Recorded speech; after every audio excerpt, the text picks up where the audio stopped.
All right, good afternoon, everyone. So I'd like to welcome everyone to our program this afternoon. This is our One Book, One Campus, One Community annual author event. And today we'll be talking about the selection for today for this book, this wonderful book, They Can't Kill Us Until They Kill Us by Hanif Abdurraqib. So, so what I would like to do, so my name is Nico Casas. I'm the assistant librarian for teaching and learning here at IU Northwest. So, and I will be your master of ceremonies for today. So, with everything. So, yeah, thank you for coming with everything. So, first thing out first, I would like to, first thing first, I would just like to thank a whole lot of people for helping us put this together. Whole bunch of offices. That if it wasn't for these organizations, for these offices, this event wouldn't have happened. So I'd like to thank the Office of the Chancellor, William J. Lowe, the Office of Academic Affairs, the Addison Locke Roche Memorial Lectureship Fund, ODEMA, the Office of Diversity of Equity and Multicultural Affairs, Lake County Public Library, and the Office of Vice President for Diversity, Equity, And then also, I would like to thank the committee, the One Book, One Campus committee, especially our committee chair, Crystal Shannon, for the tireless work that she does for this wonderful program that we have here. Also, the Office of Campus Events, thank you so much for everything, for all the accommodations. And UITS, University Information Technology Services, thank you for everything that you do and helping put this program, making this possible. So, thank you. So first, I would like to, so I know people are coming in still. Come on, yeah, go ahead. You can come in, find a seat. So whatever you need to do, squeeze in, make friends, have fun. So first thing first, I'd like to first introduce our chancellor, our William J. Lowe. He'll give us our welcome and opening remarks. Thank you.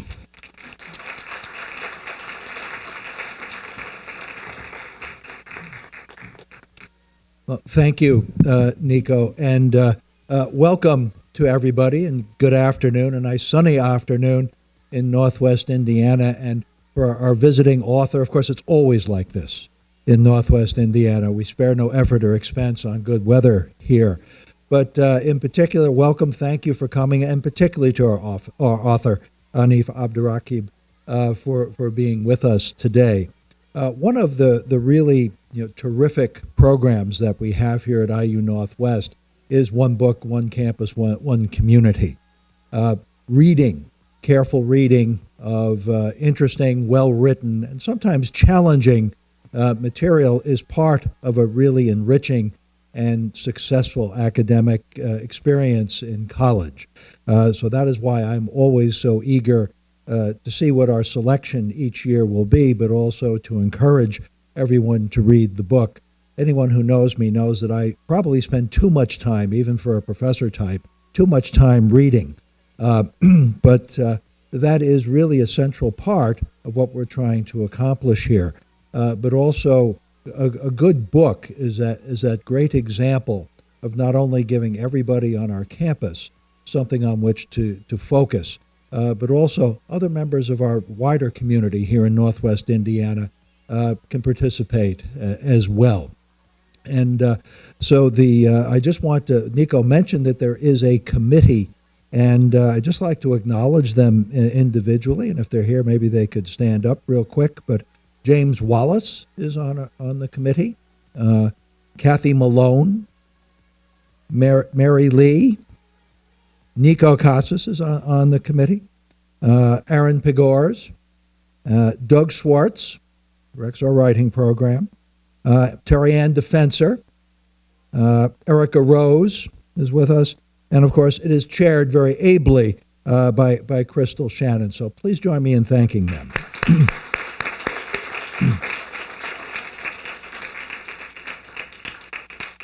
Now, until today, I hadn't mentioned in front of students that, first of all, I had read the book, but also that I liked it. I didn't want to ruin it for anybody, that I really liked the book. And as I mentioned, one of the great things about One Book, One Campus, One Community is engaging with really good writers. Our author today visiting is somebody who writes really, really well. And as I got into the book, I got a little nervous, as I mentioned to him earlier. I got a little nervous at chapter 2, the second piece, about Bruce Springsteen and Bruce Springsteen's America, having been an early adopter of Bruce Springsteen, and I was very worried. Maybe he doesn't like Bruce Springsteen. But he did. And that propelled me to read and enjoy the rest of the book and actually learn about movements and in music, but other areas of culture that are on which he gives such an interesting perspective, and once again, writes it so well. So I want to welcome you all once again, our author, and enjoy this afternoon with our author and our One Book, One Campus, One Community program. All the best.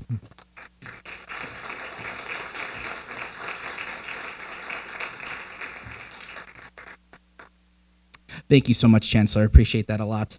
I forgot to also mention as well, too, that we have, I don't know if you've seen the flyers around the library or anything else on campus, but just like how this wonderful collection of essays is not only just about music, but about culture movements and popular culture. Music does play a central theme. So what we do have is our One Book, One Campus, One Community Spotify playlist. And so if you guys don't know, there is a playlist so that we kind of dub it the soundtrack to our campus. So we've been soliciting to a lot of students for their input and giving us songs. And God, it's just been so incredibly diverse. If you want to add to the Spotify playlist, that's actually what you were hearing outside in the hallway, and that's what you were hearing here in the auditorium as well, too. So if you want to add to that as well, too, you can go to iun.edu/onebook. And right at the bottom, there is a submission form that you can go ahead and submit. And we're going to keep this playlist going. We're going to be playing at other campus events. I mean, we got a lot of, really great, diverse group of artists and group of bands. So it's been fantastic. First, next, I would like to introduce our president of Student Government Association. Really bright girl. Really bright young woman. I got to talk to her, and she's amazing. She's a chemistry major, also pre-med, hoping to go into medical school next year. So she's amazing. She's awesome. Let's give it a round of applause for Layla Nawab.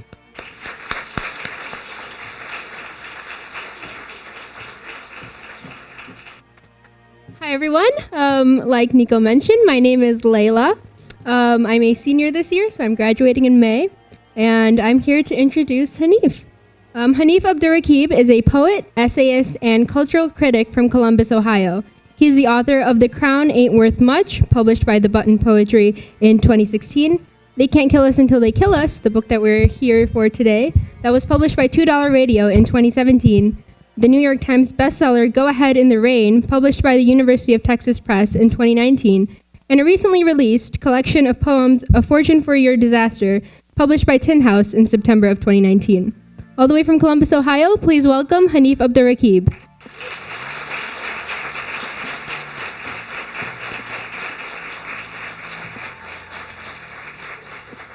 Hey everyone. Thanks especially to, everyone who's come up here, but especially Elijah. I not only loved that song, but was thinking about how in 10th grade I would not be equipped or able to write a song and then perform it in front of this many people. So shout out to Elijah for that. So I'm gonna read a couple things from this book and then hopefully we'll do questions. Since it's close to the NBA season and I'm a large NBA fan, I'm gonna read a thing about Allen Iverson. At least is something still playing? But I'm down to read with that in the background.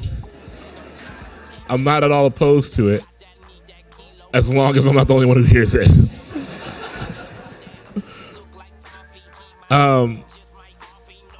So yeah, I'm gonna read this thing about Allen Iverson, or at least most of it, and I'll either read a thing about sneakers or about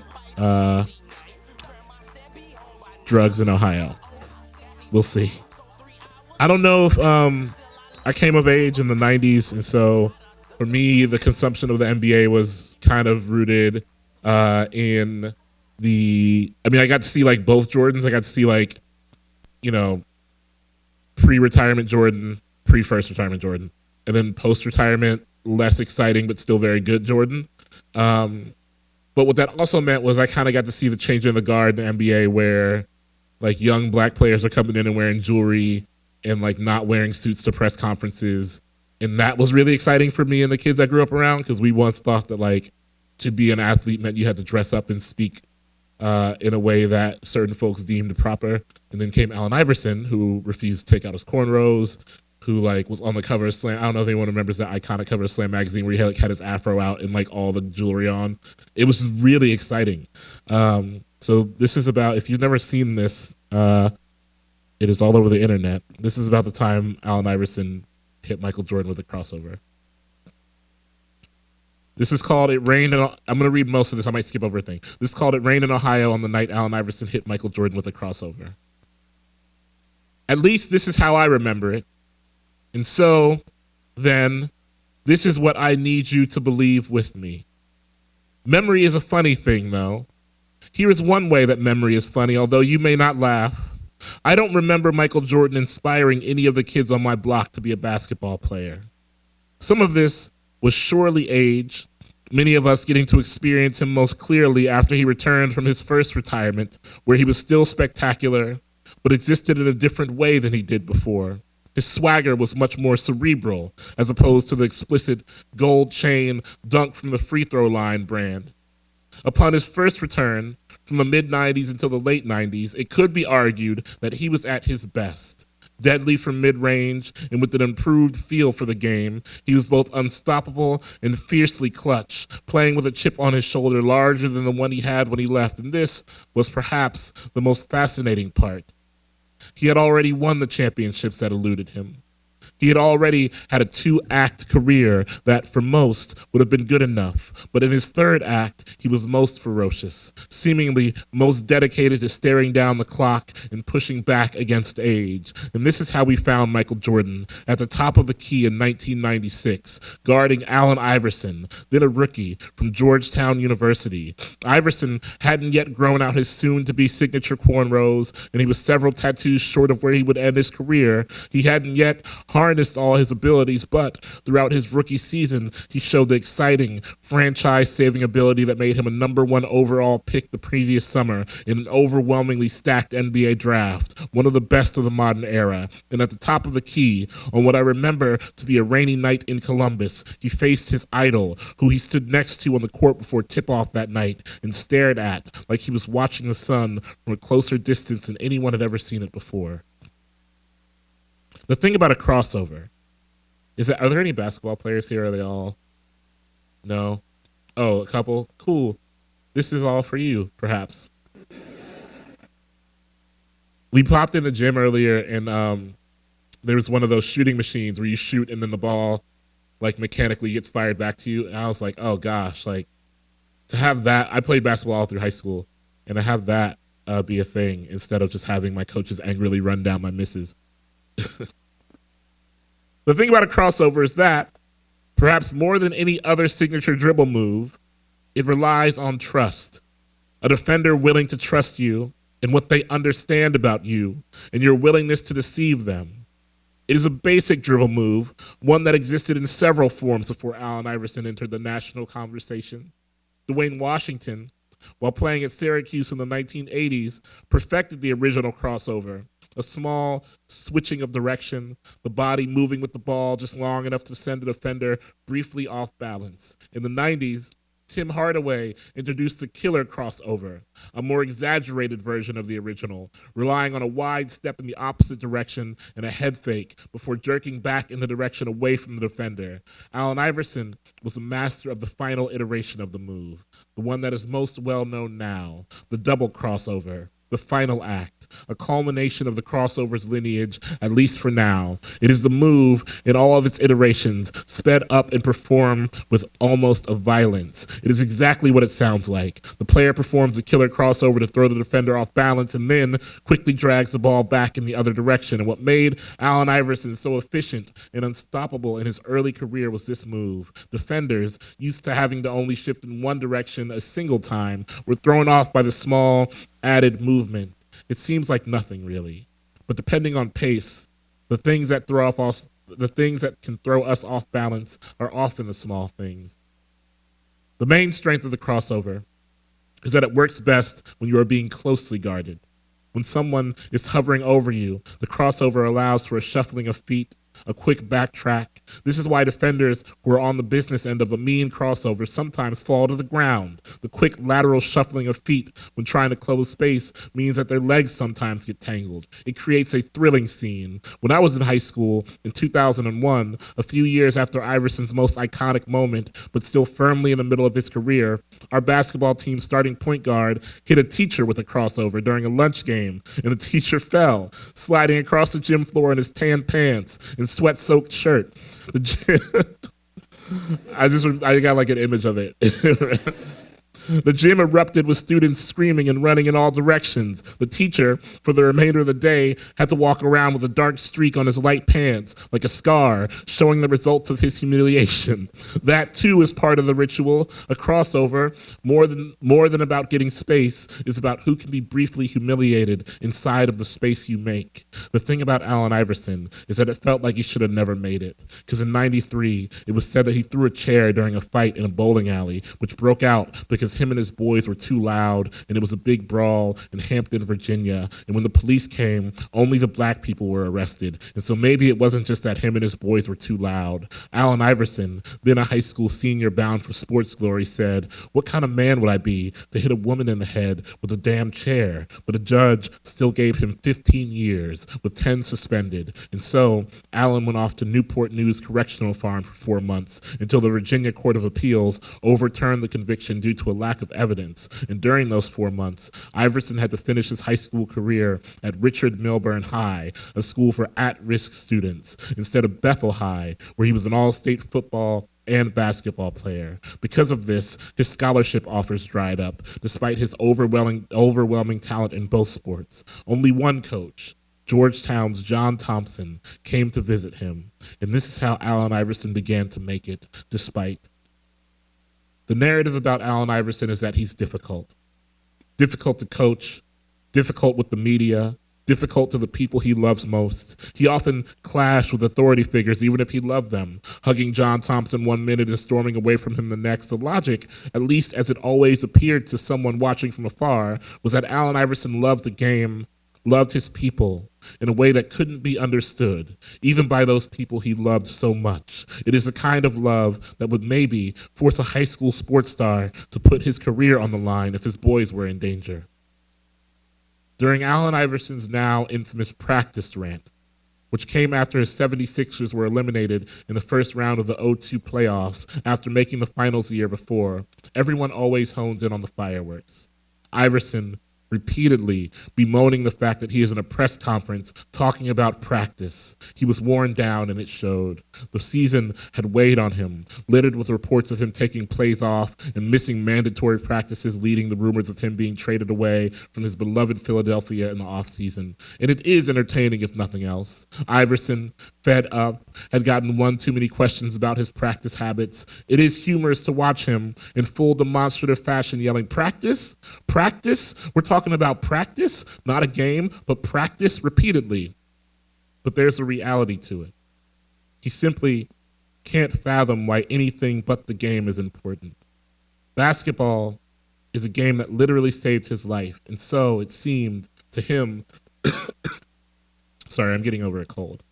And so it seemed to him like being asked to give his all to it in a game was the ultimate sacrifice. Practice was extra, something that didn't move him. But the true work of the press conference lies outside of that brief section.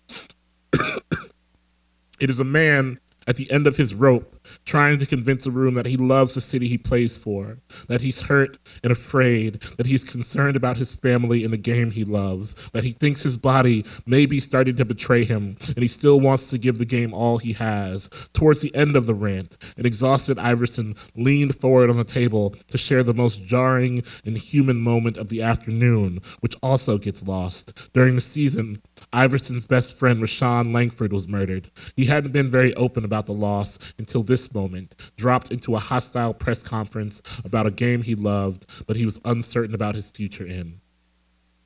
I'm upset because of one reason, he says. We are in here. I lost my best friend. I lost this year in the playoffs. I feel everything is going downhill for me as far as my life. I don't want to deal with this, man. I don't want to go through this shit. At the top of the key, in 1996, Michael Jordan is stretched out in his typical defensive stance. He was, by this point, one of the NBA's elite defenders, a skill he entered the league with but perfected early in the 90s while trying to get past the Detroit Pistons during his first title run. His defensive stance on the night is perfect. Arms stretched wide like the wings of a hunting bird, knees bent, leaning forward on the tops of his feet. There are no statues of him in this stance, though there should be. It is a part of his game that most look like he had to work at it. By this point in Jordan's career, he could make everything on the offensive end look easy. His knowledge of the game and the way he'd shifted his style of play to preserve his body led to an understanding of offensive movements that seemed to make the game slow down for him. But on the defensive end, he was still tenacious, like he was fighting to earn his way off the bench. Michael Jordan never threw a chair during a brawl as far as we know. He had his share of indecencies, many of them rooted in gambling and infidelity, things that fully came to light after he was out the game for good. But Jordan, in some ways, was the anti-Iverson. No one would ever call Michael Jordan a thug, a label Iverson was saddled with from the first stages of his career and probably for much of his life before he entered the NBA. Michael Jordan spoke clearly to reporters and flashed a wide smile with perfect teeth. Michael Jordan endorsed good things like healthy cereal and sports drinks. People died over Michael Jordan's shoes sometimes, so let's not talk about that part. Michael Jordan was the kind of black person people wouldn't mind living next door to. Michael Jordan was just as competitive as Allen Iverson, but he wore it better. Michael Jordan probably didn't love his teammates as much, though. Punched one of them in the face during a practice, but at least he showed up to practice. You can't terrorize your teammates at practice if you don't show up to practice. There were two NBAs, it seemed. The one of black players who fit into the Jordan personality mold, and, by the time Allen Iverson came along, black players who decidedly did not. My parents were from New York, and so they loved the Knicks. And so I kind of loved the Knicks. And my brother loved John Starks. And my mother thought Charles Smith seemed like a nice guy. And Michael Jordan maybe could have gone easier on the Knicks in the early 90s is all I'm really saying. I grew up in a home of people who maybe believed Michael Jordan had a bad thing coming. And if you listen closely, especially in replays, you can hear Bulls coach Phil Jackson yelling for Michael Jordan to approach Iverson at the top of the key once Iverson gets the ball. Get up on him, he yells out. The double crossover, when sped up, doesn't seem like much, but Iverson is a technician. First, he gave Jordan a small cross just to see if he'd bite on it. Jordan did, lightly shifting his body to his right and giving a slight reach for the ball. This is a moment where, looking back, you know Michael Jordan is done for. It isn't the second crossover, the one that actually finishes him. It's when he bites on the first, smaller one, when he admits a willingness to be fooled. It's all a negotiation of what someone will open up their body to, a negotiation of disbelief, really, what can be sold and who is willing to buy it. So by the time Jordan resets his feet, Iverson goes in for the larger cross, the one that sends Jordan back to his right, this time more aggressively, opening up the left side of his body for Iverson to slide past. And had Iverson not made the jump shot after the move, the archival of the moment would not exist, or if it did, it would be an afterthought, something briefly brilliant but unfinished. People pull off grand moves every day before missing a shot,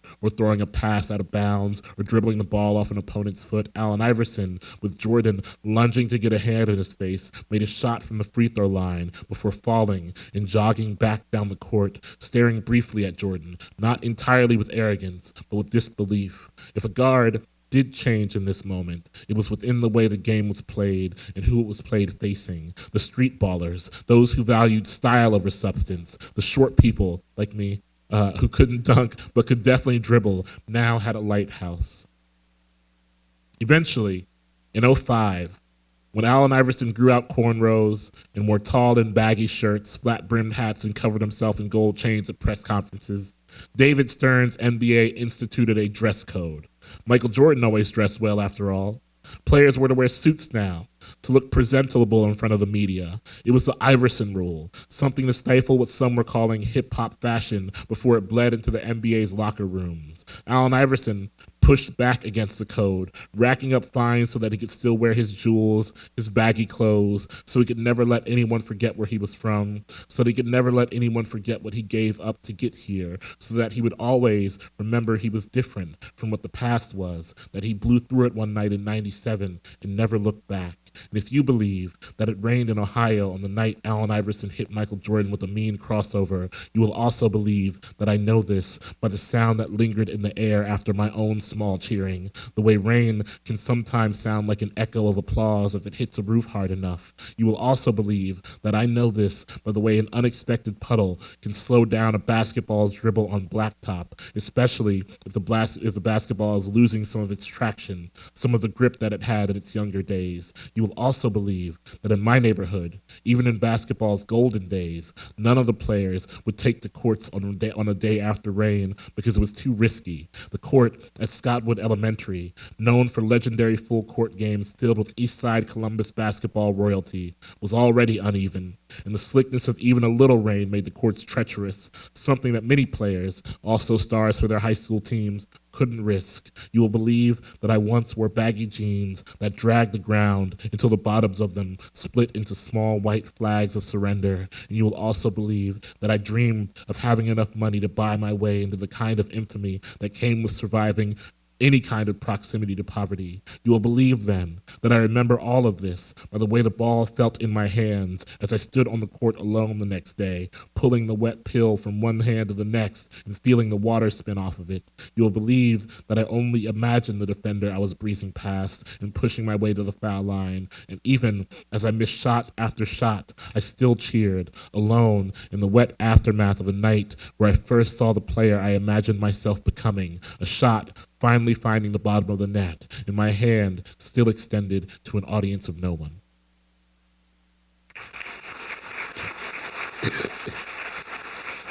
I'm going to read one more small thing and then do questions, if that's cool. I'm going to read this thing about sneakers that is a part of a longer essay about the song Wipe Me Down by Lil Boosie, which, listen to it if you have not. I assume there are at least some folks in here who know it. So the song is broken into sections, or the chorus of the song is broken into sections: shoulders, chest, pants, shoes. So this essay is broken into those same sections. So I'm going to read this section on shoes, which is the last section. And I'm mostly reading it because it talks about Toni Morrison a bit, and I'm from Ohio. Is anyone here from Ohio? What part? Oh, no way. Anyone else? What part did you grow up in, Dayton? That's cool. Yeah. So I'm going to read this thing. Toni Morrison's really important to me. Wait, can I do a thing where I take some questions in between and then read that?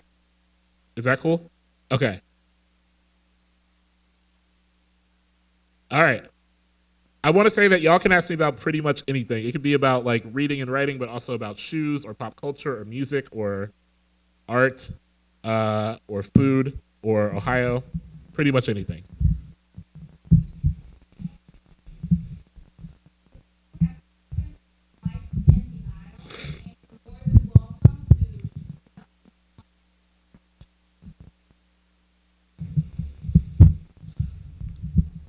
Oh, this is like a good strategy. Do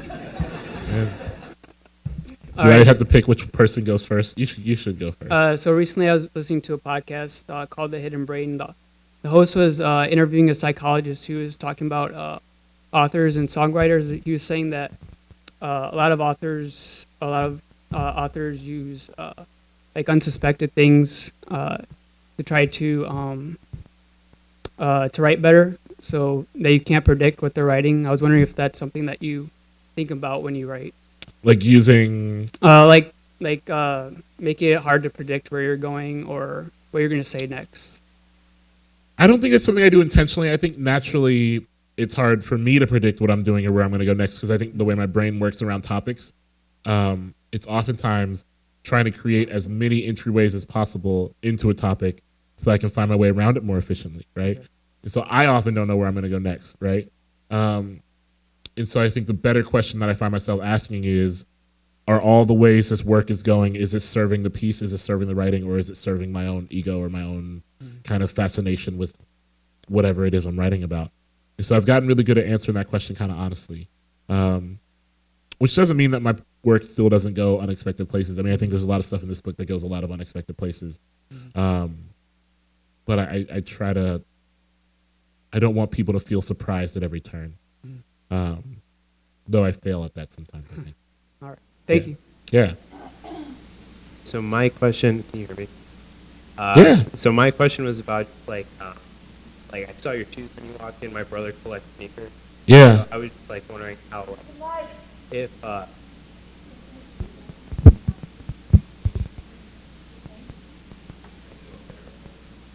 mean, I can repeat the question too, because I can hear it. okay, so my brother collects sneakers. I saw your shoes when you walked. Yeah. I was just wondering. I was wondering, like, as opposed to you, like, how does your sense of fashion like speak about yourself? Like, Yeah. I think I'm really, the question's about fashion, because sneakers and how sense of fashion speak to myself. I don't really have a sense of fashion beyond sneakers. Very recently, like a month ago, I bought the first pair of jeans that I'd ever purchased since like for the past 8 years. I've been wearing that I'm not wearing them today. I have like 18 pairs of these like black jogger pants that are the exact same, and those are like the pants I wear. And one of my friends was like, "You should get jeans." So I went on this really long expedition to find not only jeans but jeans that like work well. But I do I wrote this thing about how sneakers, and I'm not sure how well it came out. I wrote it for Poetry Magazine about how sneakers are kind of like the metaphor of fashion, because they are the whole idea about a metaphor is it is the vehicle that makes you see the world differently, right? If I say that exit sign is a flock of seagulls, and I can craft it or whatever, you know what I mean? So I think for me, a good pair of sneakers definitely obscures the fact that the rest of my fashion sense is kind of just boring and plain, which is kind of how I think it should be. I wear all black all the time if I could, and just I guess I can. My therapist recently told me I should start wearing more colors to attempt to engage with my mood better, which I tried, and it works. But I just I like vintage T-shirts and vintage sweatshirts. I spent a ton of time on Etsy shopping for bad vintage T-shirts. This is not bad, but this is one of them. It's like an old boxing shirt, and that's my fashion. That's kind of boring, but I like what a sneaker can provide in the way of excitement, or I like what a sneaker can provide in the way of distracting the eye from the normalcy of the rest of what I have on. And so yeah, I'm a big sneakerhead. Does your brother wear them, or does he just collect them? no, he wears the shoes. Yeah, because I think whenever people are like, "You've got a sneaker collection," I'm always like, "No," because I wear them. I'd buy no sneaker that I wouldn't wear. Now there are some that I am a little more tentative about wearing depending on the weather, but I wear them all. Thanks. Thank you. Yeah. How's it going, Hanif? Hey. Hey. So, two quick questions. First, what is your favorite song by an artist who you really dislike or despise? And my second question is, who do you have for Sunday for the NWSL semifinals? Is it Chicago Red Stars or the Portland Thorns? Chicago. I'm going with Chicago in Portland. I'm going with Chicago in Rain FC because I would love to see Rain FC get an upset. And then I got Chicago in the final. But I'm always, sports predictions, I'm bad at them all. All of them. Mostly because most of the teams I root for are very bad. So I don't really have an artist that I dislike or despise. A part of this is because if I don't like an artist, it's easy for me to just remove myself from engagement because there's so much stuff I do like, you know what I mean? But there are songs by artists that I don't normally at all listen to. And there's some high level stuff there. There's some classic rock type. So for example, I've never been able to get into U2, right? I've really struggled to get into U2 throughout most of despite the critics from the generation above me telling me that I'm just failing. U2 is not for me, but I Without You is like a perfect song. Like, I think that song is actually a perfect song. A prime example of this, I can't count myself among the fans. I can't count myself as a Meghan Trainor fan at all. I can't, you know what I mean? Like, but what's that? There's like one song I like so much. Lips Are Moving. I love that song. I love it. But also, I mean, what has to be said in that context is that, Megan, that song is like vanilla yogurt. You know what I mean? Like, you put anything in it, it'll just take on the flavor of whatever you put in it. And so, like, Meghan Trainor is not the vehicle for that song's success. Anyone could sing that song, and I would probably like it. You know what I mean? Sorry if there are Meghan Trainor fans. Yeah, I mean, I think that's why it works. I mean, there was that thing with Jay-Z in the NFL, which is bad. And he was like, and Meghan Trainor's going to do a concert. And everyone was like, oh, fuck Meghan Trainor. And I was like, yes, but, you know what I mean? I was like, I'm with you. However, just let me keep this one song. But yeah, I always think about that. Like, it's not that I like that Meghan Trainor song. I just like that song. And I'm sure if there were a cover of it, I would like that cover. You know, it's just like a good pop song. I don't know. Yeah. Sorry if I've offended any Meghan Trainor fans. Hello. Hi. What's Hello. on your shirt? So I love T-shirts in black as well. It's Yes. freedom writers, but we've taken faces of whole. Oh, I love it. But I love that. being a Midwestern, growing up in Indiana, you growing up in Ohio. What inspired you as far as poetry, being a poet? Well, I didn't start writing poetry until like 2012. I wrote everything else first in a way. My mother was a writer. My mother wrote fiction. So I got to see my mother writing from a very early age. I got to hear it. My mother wrote on a typewriter. And I don't know if anyone writes on a typewriter and knows, but old typewriters are so loud. So my mother would come home from a 9-to-5 job that she didn't particularly love a lot and then go to her room, and I would get to hear her working. I would get to hear the work being produced. And there was something enviable about that. There was something, my mother was attempting to live the life of a writer before I even knew what the life of a writer looked like. And so I wanted to pursue that. And when my mother passed, I kind of took a break from writing altogether and found my way back to it through nonfiction work and music criticism and essays. But something about poetry excited me when I realized that poetry could be an effective vehicle to hone some of my ideas. I think so much of my music writing is really whimsical and can veer off in ways that aren't always effective. And poetry requires a kind of conciseness and a kind of honesty that I really appreciate. And so leaning into poetry allowed me to get some kind of concise idea of the type of writer I was trying to be. And all that said, I just loved the poetry. I was, I didn't get taught poetry in high school. Or I did, but I didn't get taught any living poets in high school, which I know is something that happens now. I think a lot of people are teaching living poets, which is great. And I certainly didn't get taught any black poets in high school. And so to find this world, to be late in life, and find this whole world of black poetry was like, wow, how can I not run into this even if I don't know what I'm doing, and then kind of find my way to what I was doing, building a map and building my own poetic lineage was so important. So I would ask people, because I didn't know what to read, I would ask people, what should I be reading? And someone would be like, read this Terrence Hayes book. And so I'd flip to the back of the Terrence Hayes book after I read it and see all the poets he thanked, and then I would buy their books, ones I could find and afford, and I would read their books and read their thank yous. And I was trying to build this framework I could learn from. So that's how I found my way back to Robert Hayden and Lucille Clifton. And then when I felt like I had those tools, it felt like I had to run into poetry. Yeah.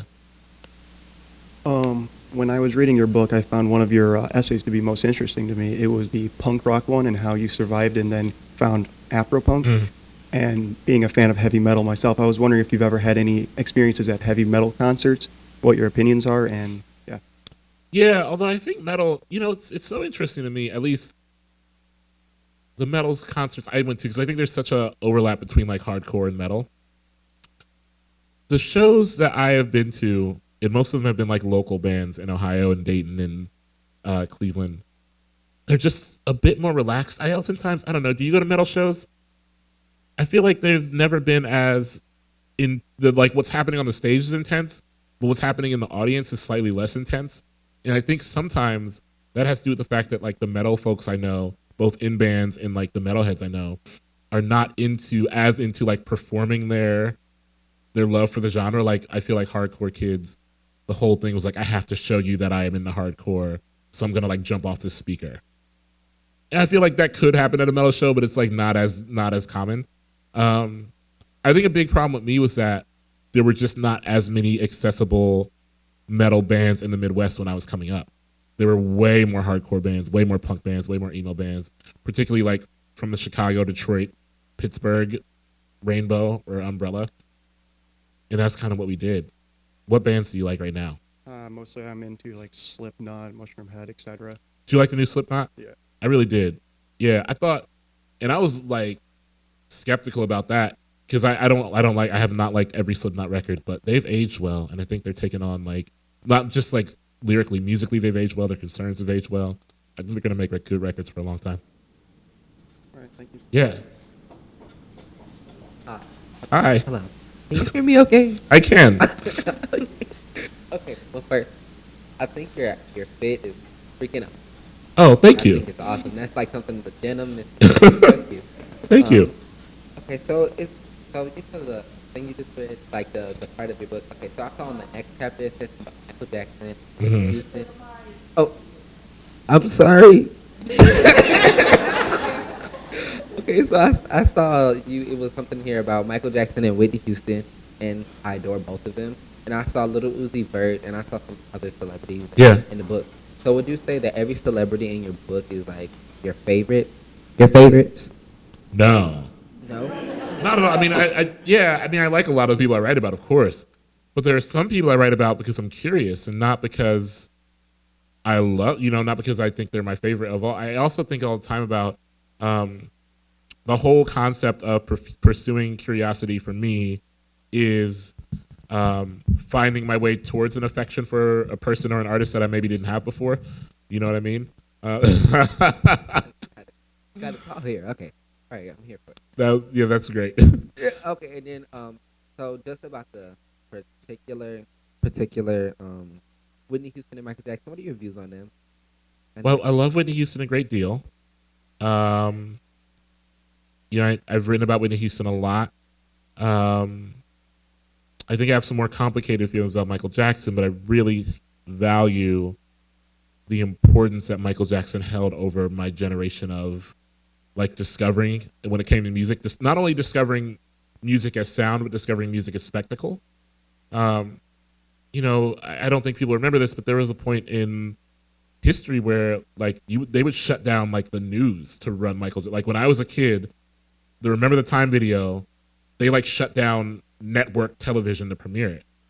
And so there was something in there about my understanding that music could be larger than the self that I do appreciate learning. But I have a great deal of affection for Whitney Houston. I saw this week that I think the Rock and Roll Hall of Fame should probably be abolished. But I did see that Whitney Houston was like, it's one of those things where because I'm a music writer and because I'm a music critic, last year is the first year I got asked to like vote on the Rock and Roll Hall of Fame. And I was like, I'm not going to do this because like, fuck the Rock Hall of Fame. It should be abolished. But I also am interested. But I looked at it about last year and I was like, but damn, like it feels important to me to say that Roxy Music should have this because I know like it's important to Brian Ferry, who's like a visionary beyond, you know what I mean? And so like as much as I want to abstain from voting again this year, I think it is important if we are going to have the Rock Hall be what it is until it gets burned to the ground. It's going to be what it is. Then I think I am compelled, and I'm working this out internally, but I think I'm compelled to put Whitney Houston. I want Whitney Houston to have that, perhaps. Yeah. And so I love Whitney Houston a lot. I'm very conflicted about whether or not to vote for the Rock Hall this year. I like you. You like me. Yeah, I like you. So after these next 5 questions, we're going to have Hanif read his second essay. And then if there's any questions after that, and if there's time, you can ask those. If not, then you can ask when you meet him and you get your book signed. There'll definitely be time. It's like a small thing. There will be time. Hi. Hi. So what were your inspirations when writing? Like, when I read your chants, when it said that it brought you back to Chicago, and when you were strolling, like that's his soundtrack was one that you listened to, or when you were referring to Ice Cube's, his movies, all of his movies, Yeah. legendary. But his movies, were you listening to his soundtracks or Chance's soundtracks? Were you in Chicago when you wrote Chance's? Like, what were your biggest inspirations? Yeah, I was in Chicago when I wrote that Chance piece. I think one of my biggest inspirations is always memory, right? And how I believe in memory as something that's a privilege, something that I still have and have a strong relationship with. And so much of my inspiration revolves around this idea of extracting the memories I care about while I still have them and making them appear on the page as something large and worth clinging to. So my memories of being in Chicago, or my memories of that Bruce Springsteen show, for example, are things that I know I might not have to hold on to one day, and I want them to be somewhere outside of myself. And so this book specifically was really interested in tracking with and extracting pleasures and complications and curiosities that have been rattling around in my head for a long time and seeing if I could make something of them. Yeah. Okay. First, I have to confess that I'm actually from Fairborn. Oh, yeah. And then your Twitter account brings me a lot of delight. Oh, thanks. How do you approach Twitter? Do you like spend a lot of time editing your tweets and being like, this is my A game? No, I don't think about it. I oftentimes wish I had a better answer about Twitter because I feel like, I just don't think about it. I mean, I'm thoughtful. I try to be thoughtful, but I think the thing that I get, the tweets I get asked about, like the ones that make people laugh or whatever, like I don't think about those at all. I've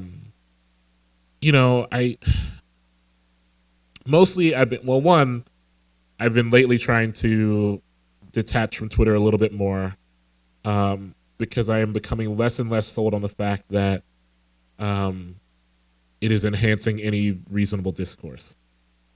But it has also, for me, been a good place to find educational resources, to find distant community, to laugh at things.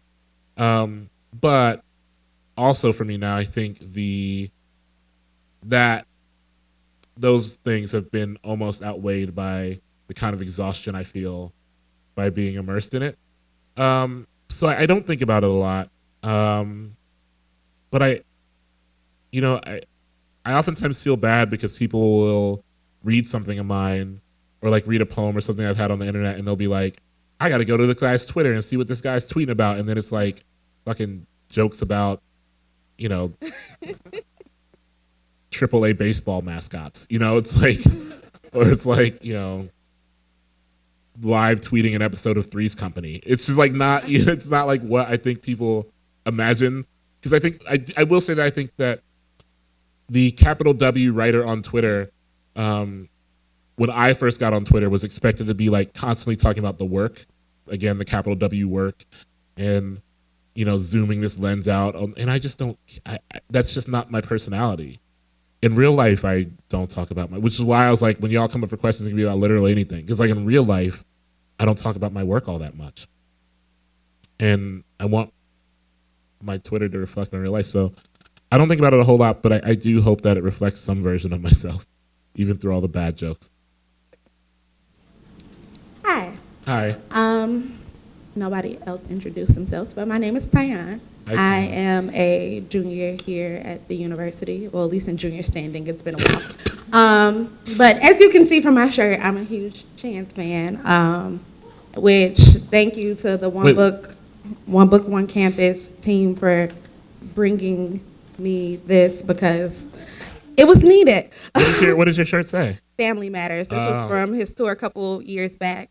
But what drew me to Chance, like you said, with him reminding you of Chicago and just, the culture of it, I was drawn to him by cultural relativity, just the nostalgia of a sound that I grew up on. So my question to you is your honest, most deep, like, peel the scabs off.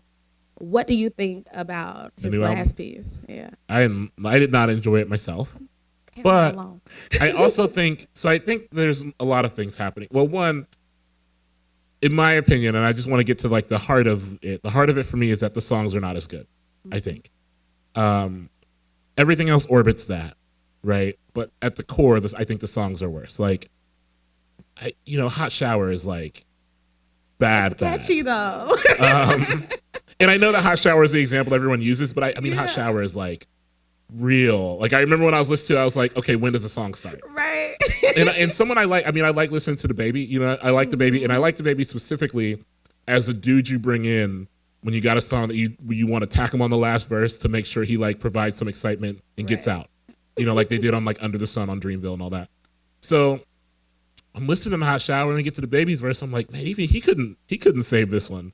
Yeah, I don't know if people are baseball fans. I feel like DaBaby is a dude where like you're in the 9th inning and you're just like, we need the right-hander. But I also think another thing with Chance that is more interesting to me is the public response to his album. And I think there's something about just as a cultural critic and as someone who's like looking at the state of the ecosystem, I think there's something about the way cynicism has risen since Coloring Book came out. Coloring Book could fly in 2016, but I think even if Coloring Book came out today, people would be like, because the overarching question in the Chance thing, in the public response to his album, that people weren't actually saying or articulating is like, what the fuck is he so happy about? Like, that was the thing. And people like couched it on all these jokes about like marriage and whatever, but like what they were, which, that's not my bag personally, but like what people were actually saying is like, what the fuck does he have to be so happy about? But he was that happy on Coloring Book, you know what I mean? Yeah. So I think Chance maybe just thought, I could do this again. But in 2019, and so I don't, what Chance song I loved? I loved that song, I Might Need Security, where he looped that sample, where he looped that Fuck You sample. Yeah, that Jamie Foxx sample. Because it was like, couldn't play it on the radio. It had a tone of frustration that was palpable. And it felt like he was wrestling with some real things. I am glad that Chance the Rapper is happy. I am, like, genuinely. I think that I thought it was kind of corny when people were like clowning on him for like loving his partner and all that. That just seems whack to me. But I think his performance of happiness has not evolved. And so the performance of articulation of his joy has not evolved. And I just like, I feel like in 2019, I want to hear some evolution and like, even if it's like, I don't know, but I'm rooting for him and I think he's young and talented. He'll be fine. Yeah. Thank you. Hi. So how do I put this? In your own words, what are your opinions or how would you define the artistry of Beyonce Knowles Carter? I think Beyonce is a singularly gifted pop star because, in short, I think her vision for herself and her work far outpaces, and how she seems to like push people around her to share that vision for her and her work. I think far outpaces what people even imagine she's capable of. I will say this, Beyonce's one of those people, Beyonce and Kendrick are two that I wish I had more to say on. I'm always just like, well, I think they're very good.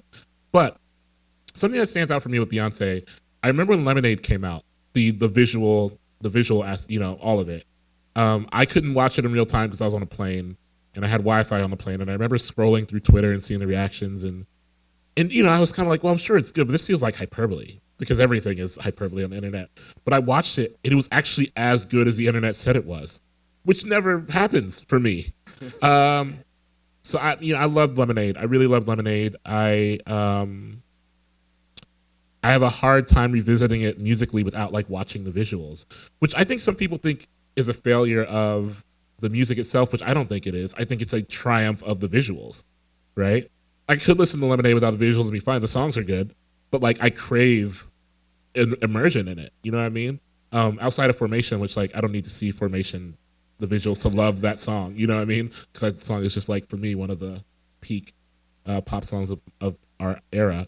But the rest of it, I listen to it and I crave that full immersion, and I think that's a real triumph of, I did not love the Carter's album, but I think I have more conflicted opinions on like what Jay-Z has become. You know, there was a point I remember like listening to the song Ape Shit, and I was like, oh no, I think I maybe want to hear Beyonce rapping more than I want to hear Jay-Z rapping, which is not what I ever expected. And it's not that Jay-Z can't rap anymore.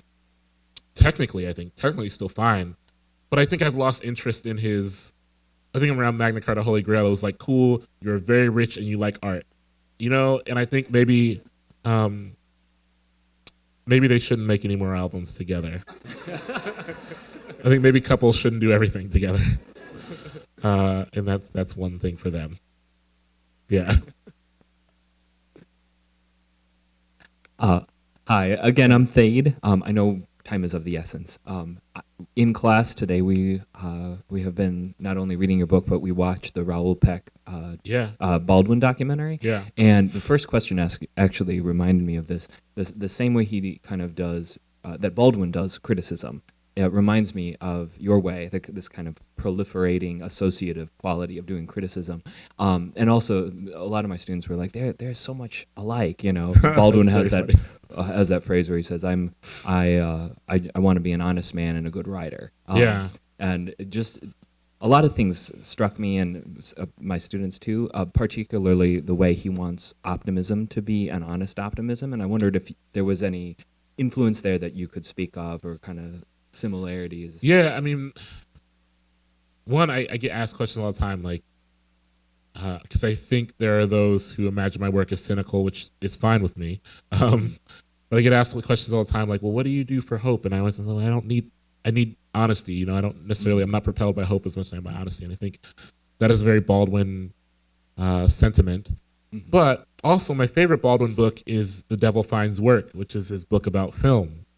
And Baldwin wasn't a film critic, or as insofar as is no more than I am a film critic, or anyone in here who's watched the movie is a film critic. But he decided to just go to the movies and write the best he could.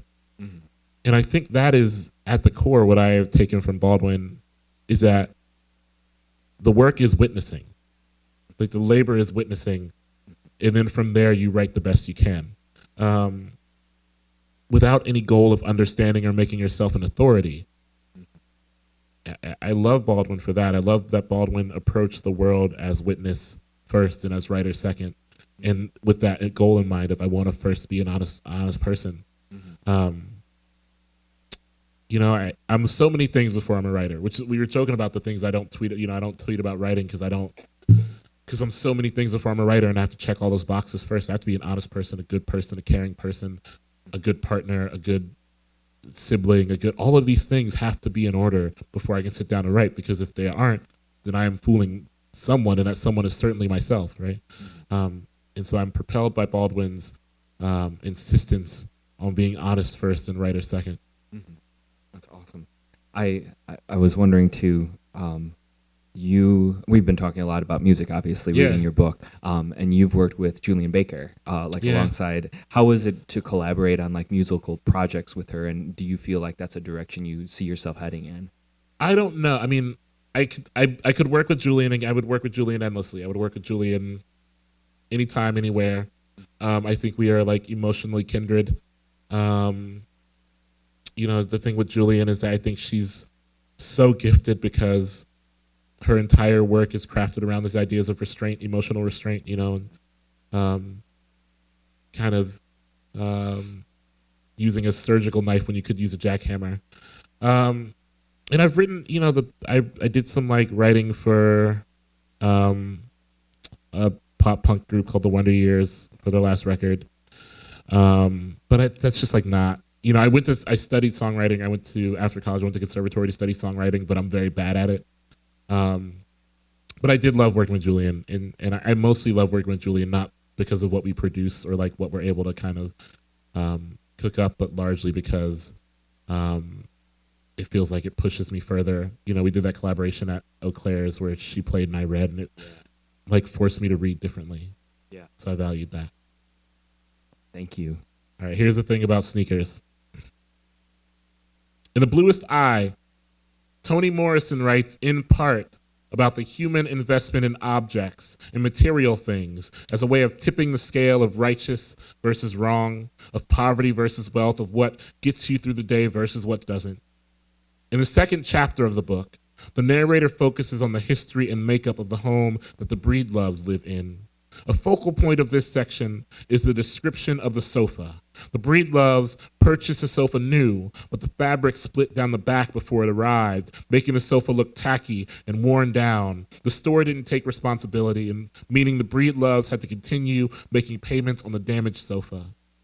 This is most striking because of the relationship we are to understand them desiring with the sofa.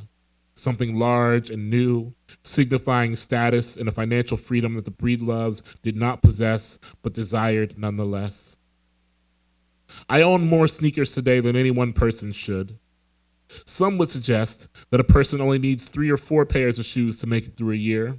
A couple good pair of dress shoes, 1 good pair of sneakers, and perhaps a pair of casual shoes that fall somewhere in the middle of the dress shoe sneaker spectrum. I have considerably more than that. I used to say this with a lot more pride than I do now. I become more conflicted about it as I age and think more about the ethics of how things are produced or the ethics of growing up poor and now living in close proximity to people who are growing up poor, or the ethics of spending large amounts of money on that which doesn't secure a future for yourself and whatever imagined offspring might exist for you. I consider all these things, and yet I still have several sneakers. I still love the seeking out and purchasing of sneakers. I still feel the same satisfaction that I did as a young child, purchasing my first pair of Jordans with money I earned on my own. In my particular part of the Midwest, which is also, I guess, this part of the Midwest, weather was unpredictable, even more so than it is in most places. In Central Ohio, especially if you were a child in school all day, sneaker choice was important. You could wake up to sun and walk outside to a muddy rainstorm. For this, I always purchased black shoes for myself. If I could only afford 1 good pair of shoes per year, I'd want the pair that could keep clean the easiest, even in the most unpredictable moments of weather. White shoes were the signifier. White shoes were my untorn sofa, new and sitting wide in a living room. To own a pair of white sneakers meant that you had enough money to have options, that you could, if you wanted to, keep a pair of sneakers in your closet for a special occasion and wear the other pair when it rained or snowed or wasn't perfect. My senior year of high school, I got my first pair of white sneakers, all white Nike Air Force Ones. I kept them in the box for weeks, taking them out only to try them on in the safety of my own home, away from the elements. When I wore them, I felt like a different person. And I am from an era where people were killed for shoes sometimes. Yes, it does still happen now, of course, but in the 90s and early 2000s, there was such fear around big sneaker releases that there were tricks to the process. Wear an old pair of sneakers on release day and keep the new ones in your book bag. Dress down so no one will suspect that you're hiding expensive shoes anywhere. In our twisted and sneaker-obsessed youth, I think we found some small corner of that thrilling, to own something another person would kill for. The first day, I wore my all-white Air Force Ones outside. It did not rain. I checked the forecast tirelessly the night before to make sure of this. When I got to school and stepped out of my car, I accidentally brushed my foot against my tire, scuffing a long and permanent black mark along the side of the shoe, and that was it. The torn fabric down the back of my sofa, my one signifier tainted. Now, simply a dirty sneaker. It is fitting that the chant that runs through the wipe me down hook is anchored by shoes. The whole point of someone wiping another down, it seems, is the performance. If I know I'm fresh, I don't need to tell anyone out loud, but lend me a hand and make sure people know I'm on point. The thing I love most about sneakers, perhaps the thing that keeps carrying me back to them, is that there is no confidence I have found like that which comes with something on your feet that you can believe in. Lord, let me walk into every room as confident as the shoes on my feet make me feel. Thank you. Is there time for a couple more questions? Oh, exciting. We have about 5 minutes, so we have time for about 2 or 3 more questions. So if you have any questions, please come up. Hey. Hello. Do you prefer To Pimp a Butterfly or My Beautiful Dark Twisted Fantasy? Oh, gosh. I like them both so much. I don't really listen to Kanye West much anymore, but Dark Twisted Fantasy is really miraculous in a way. You know what I mean? I was talking about recently about how everyone on Dark Twisted Fantasy rose to the level of the album. You know, like the Rick Ross verse on like Devil in a New Dress is just so good. And Pusha T's verse. And Pusha T's verse on the, yeah, I mean, everyone was just rapping so well, except maybe Jay-Z. Yeah. Everyone else was rapping really, really well. You know, like there are parts in Dark Twisted Fantasy that are so good that I think get overlooked because everything else is so good. Yeah. Like Bon Iver and Charlie Wilson at the end of Monster is so inspired, but because it's after Nicki's verse, I don't know. I'm going to say Dark Twisted Fantasy because I remember exactly where I was when I listened to that album for the first time, and I felt like I could not move. Yeah. Like I was in my car and I felt like I cannot even breathe too loud or I'll miss something amazing. And I think that's maybe the last Kanye album that that I probably will ever care about. So there's that too. And one more question. Yeah. Please. What do you think about Playboi Carti? I get asked that all the time. I like Playboi Carti. I don't seem to like Playboi Carti as much as everyone else does, but I do like Playboi Carti. I'm waiting for like an album that I can really latch on to, but I think it's coming. Hi. Hi. I have two questions, if that's okay. Of course. First of all, and there is a right answer here. We're talking best to worst. Sweet potato fries, They're the waffle worst. fries, steak fries, and then just regular French fries. Steak fries is best. Sweet potato fries is worst. I think the other two are Absolutely interchangeable in the middle. Absolutely wrong. I think waffle fries. I think waffle fries are maybe second worst or second best. Only because they are a good vehicle to put things on top of in the way that other fries are not always. I take it you are a sweet potato fry fan. Potatoes. Really? Tier. It's hard to find here's the thing with sweet potato fries. And I think I'm someone who likes to dip fries and things. It is hard to find a complimentary dipping vehicle for sweet potato fries. Oh, mayo. Definitely mayo. Sweet potato and mayo. Okay. I'm sorry. My second question is a little bit more serious. As a visibly Muslim person in the Midwest who goes to shows and music shows, there is an essay in your book about that, about being black and brown and Muslim in the Midwest, going to shows. Have you seen that change throughout the years? If you still go to shows? Yeah. What kind of stuff do you see? I go to fewer shows than I used to. But I think a thing that's changed is that there are now more Muslims making music catering to young folks. So like, for example, when I was coming up, there was I didn't know of any Muslims fronting a punk band. Now there's literally a punk band called the Muslims. They're so good. They're very good. They're really wonderful. Good. You know what I mean? And so I think, it's the thing that happens, right? The kids who grow up seeing a void in what they want for themselves make the thing. And so I think that's something I've seen is that there are bands being fronted by Muslims, being fronted by Muslim women. It's just shifting, I think, the comfort in the space. And as these things go, giving young Muslim folks the encouragement to also pick up an instrument. And I think that's important. I think that is more important than me being able to go to a show now and feeling more comfortable, because I'm not old, but I'm at a point where I've seen so many shows. I don't go to shows a lot anymore, but I'm concerned about what someone a decade younger than me is going to be able to do and how comfortable they're going to feel at a show. And so I've really loved not just seeing the comfort at shows expanded, but seeing the production of the work turn its lens more towards our folks. Sorry about the fries. No, you're fine. I forgive you. Hanif, I just wanted to congratulate you on your National Book of the Year Award nomination in nonfiction. Thank you.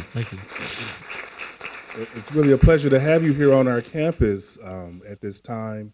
One of the questions that I have for you is related to your writing. You're more than a music critic to me. You're more of a social commentator and a cultural critic as well. So can you talk a little bit about the responsibility that you feel through your writing to share perspectives about diversity and inclusion in your writing? Mm-hmm. Yeah, I think it's kind of like what I was talking about, when I was coming up, and I've talked about this a lot in interviews, I read critics I love. Lester Bangs is incredibly important to me, and Greil Marcus, and a lot of critics I loved were white, and they were kind of writing towards me as though I knew their worlds already, right? And that was fine. It sent me down a path to finding music on my own and loving it. But I want to write about the stuff I grew up loving with real reverence, because I think, and that's to say like pop punk music or like hip hop, because I would love to build an ecosystem where people who don't feel like that is important get to see that someone is taking it seriously and cares about it a great deal. You know, I got the Source magazine when I was a kid. You know, my oldest brother got the Source magazine, and like thumbing through the Source magazine was the first time I read anything that suggested to me that hip hop could be taken seriously. And I want to continue writing in that lineage. And so it's more than just writing about inclusion. It's writing my way towards a group of people who are also searching for the music they love to be held up with some fair regard. And so that's kind of important to me. Yeah. Thank you. Yeah. Can I speed through these? The people who are like standing up. All right, let's do like some lightning round. I'll take this one and then I'll run through all of y'all real quick.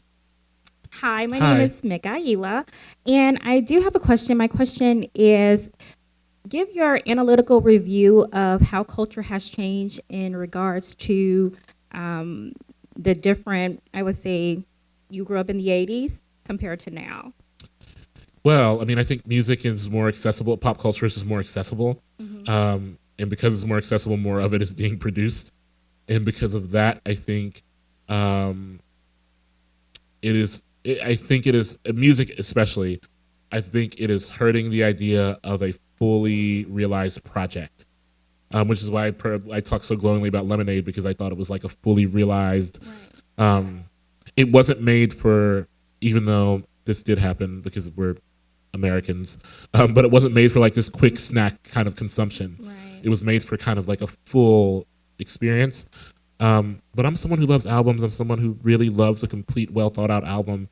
And I think in music, we kind of, because everything is streamable and because everything is like kind of quickly, you can bounce through it. A lot of projects aren't fully realized. But what I love is that they're creating something now feels like it is accessible to many people. We see this with like TikTok and Vine and all these people who like create full experiences out of their lives. And so it's a bit more democratic in that way, for better or worse. It's not all good, but I do think some good comes out of it that I feel good about.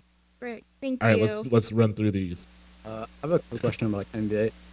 Do you think like Allen Iverson or even like Isaiah Thomas don't get the credit they deserve because like they're not really like outliers from the norm, not really like Jordan-like? Yeah, I mean, I think Iverson maybe does now. Iverson is, and it's just recent with him, I feel like, with the Hall of Fame and all that. Isaiah Thomas never will, I think. Part of that is because of the Jordan era, and part of that was because he was kind of an asshole. But I think, you know, immersing yourself, you know, having to like fight through that Jordan era really hurt his legacy.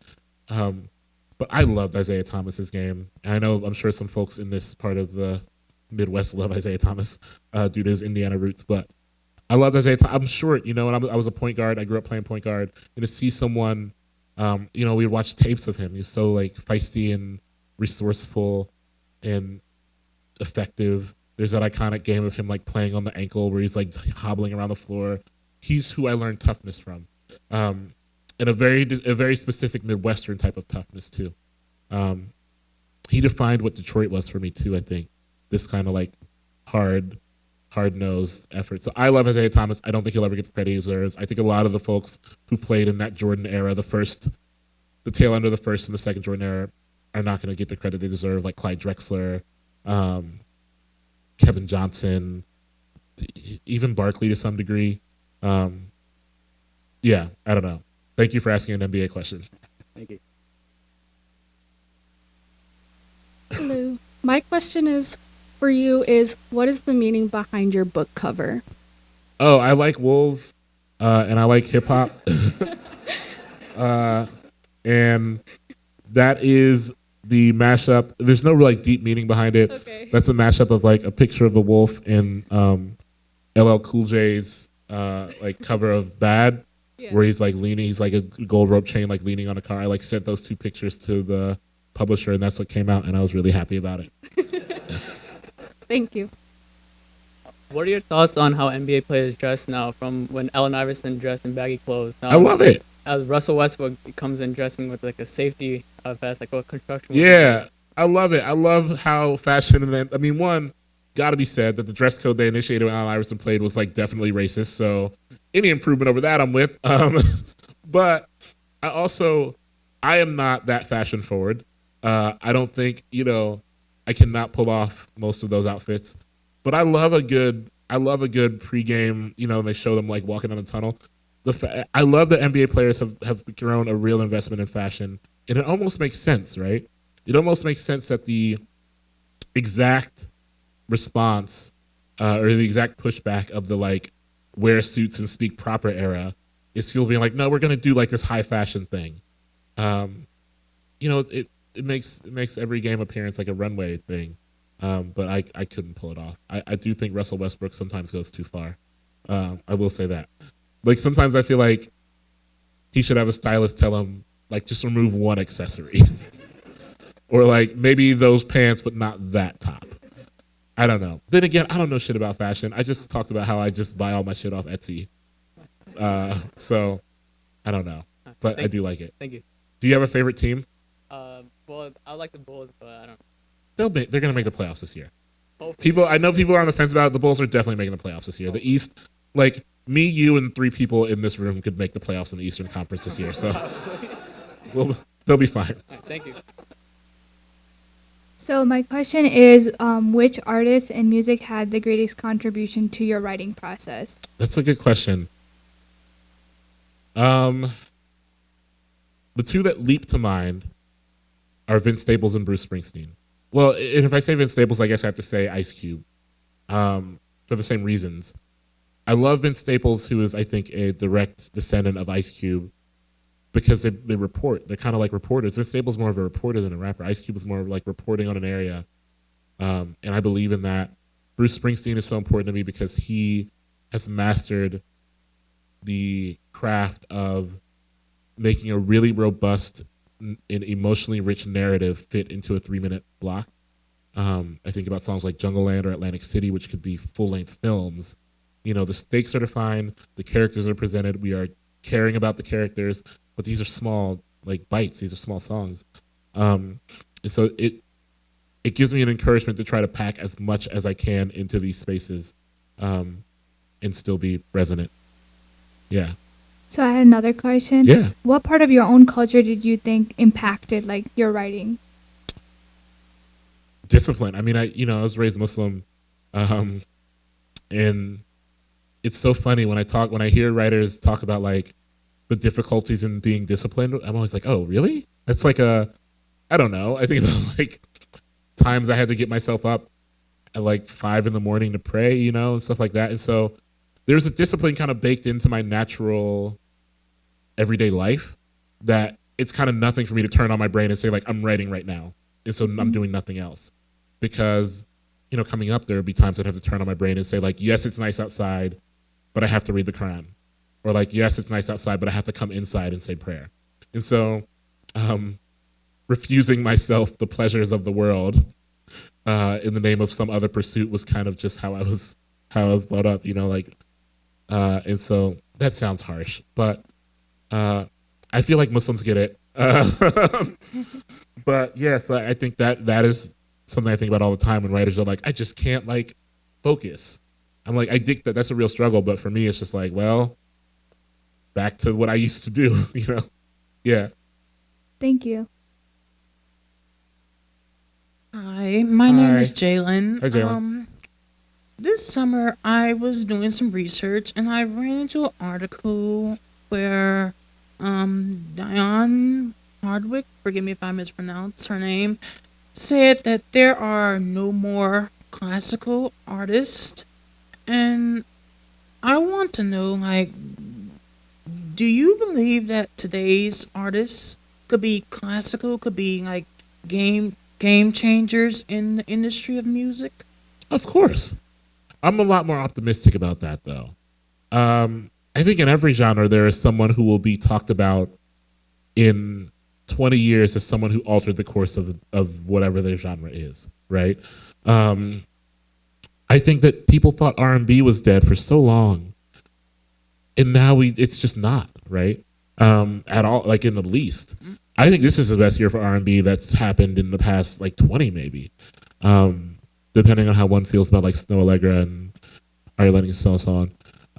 But I think that because music is constantly changing courses, it's important to chart how those things serve the greater lineage of music. For example, when Future got very big, and Atlanta became kind of like the new New York for rap music, which was something that was kind of happening over a lot of years and it happened in a big way. I was dismayed by a few people being like, well, Future didn't just happen in a vacuum. Future is a direct descendant of Outkast, right? You can hear it. Like, you can genuinely, there was a part on Future's last album where I thought I was listening to Andre 3000, not lyrically or whatever, but sonically, right? And so there are people feeding, and so anyone, by that metric, anyone who comes after Future in his lane is in Outkast direct lineage. And so, yes, I think there are still classical artists because there are still artists being built off of lineages that are undoubtedly classic. We can't sit here and like talk about how Outkast was the Beatles, which was always a bad take, in my opinion. But we can't sit here and have all these critics talk about how Outkast was the Beatles and then disregard the artists that have stemmed from them. You know what I mean? And so I do think that there are a lot of artists who are classic artists. I do think also, though, we need to kind of reframe what we think of as classic artists. Right. And hopefully that'll happen. Thanks, y'all.